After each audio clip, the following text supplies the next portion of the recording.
सोचिए जरा, अगर शरीर सुंदर है लेकिन उसमें आत्मा ही ना हो तो वो सिर्फ एक पुतला है। उसी तरह अगर आपके शब्द बहुत अच्छे हैं लेकिन आप सामने वाले को सुन नहीं रहे तो वो बातचीत बेजान है। आज हम बात करेंगे दुनिया की सबसे दुर्लभ कला के बारे में और वो है सुनने की कला। इसे समझने के लिए मैं आपको एक छोटी सी कहानी सुनाना चाहती हूँ। एक शहर में दो मशहूर डॉक्टर थे। एक थे डॉक्टर वर्मा और दूसरे थे डॉक्टर सलूजा। दोनों की डिग्री एक ही जैसी थी, दोनों का अनुभव भी बराबर था, यहाँ तक कि दोनों की फीस भी एक जैसी थी। लेकिन डॉक्टर वर्मा के क्लिनिक में सन्नाटा रहता, जबकि डॉक्टर सलूजा के यहाँ सुबह से शाम तक लंबी लाइन लगी रहते थे। फर्क क्या था?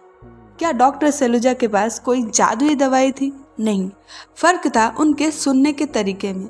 जब कोई मरीज डॉक्टर वर्मा के पास जाता और कहता कि डॉक्टर साहब मेरे पेट में दर्द है, तो डॉक्टर वर्मा तुरंत कहते, अरे ये तो मौसम बदल रहा है इसीलिए हो रहा है, ये लो पीली वाली गोली लो और खा के ठीक हो जाओगे। मरीज कोशिश करता कि वो बताए कि उसे कल रात नींद भी नहीं आई, लेकिन डॉक्टर वर्मा कहते चिंता मत करो, सब ठीक हो जाएगा, अगला मरीज भेजो। वो मरीज दवाई लेकर बाहर तो आता लेकिन उसका मन भारी रहता। उसे लगता कि डॉक्टर ने पूरी बात सुनी ही नहीं, उसे कैसे पता चला कि मुझे क्या बीमारी है। वही दूसरी तरफ जब कोई मरीज डॉक्टर सलूजा के पास जाता तो डॉक्टर सलूजा अपना पेन नीचे रख देते, वो मरीज की आंखों में देखते और कहते, अच्छा कब से हो रहा है? मरीज कहता 2 दिन से।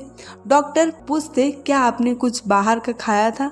मरीज कहता नहीं, लेकिन मुझे तनाव बहुत है। डॉक्टर सलूजा कहते, हाँ मैं समझता हूँ, तनाव आजकल बहुत बड़ी समस्या है। वो 10 मिनट तक मरीज की सारी बातें सुनते और अंत में वही पीली वाली गोली देते जो डॉक्टर वर्मा ने दी थी, लेकिन नतीजा अलग होता। मरीज बाहर आकर सबको बताता कि डॉक्टर सलूजा तो भगवान है, उन्होंने मेरी दर्द समझ लिया।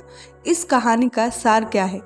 सार ये है कि लोग जवाब नहीं चाहते, लोग समाधान नहीं चाहते, लोग सिर्फ ये चाहते हैं कि कोई उन्हें समझे। जब आप किसी के बात को बीच में काटकर अपना ज्ञान देने लगते हो तो आप उसे दूर कर रहे होते हो, लेकिन जब आप किसी की पूरी बात सुनते हैं, चाहे वो कितनी भी छोटी क्यों ना हो, तो आप उसे ये संदेश दे रहे होते हो कि तुम मेरे लिए कितने इम्पोर्टेंट हो। हम में से ज्यादातर लोग बातचीत में एक बहुत बड़ी गलती करते हैं। हम सुनने के लिए नहीं सुनते, हम जवाब देने के लिए सुनते हैं। जब सामने वाला बोल रहा होता है तो हम मन ही मन सोच रहे होते हैं कि जैसे ही ये चुप हो जाएगा उसके बाद मैं बोलने लग जाऊंगा। ये सुनना नहीं है, ये सिर्फ अपने बारी का इंतजार करना होता है। और यकीन मानिए, सामने वाला इंसान बेवकूफ नहीं है, वो आपकी आंखों में देख सकता है कि आप वहां मौजूद नहीं हो। सुनने की कला का पहला नियम है अपने दिमाग को शांत रखना।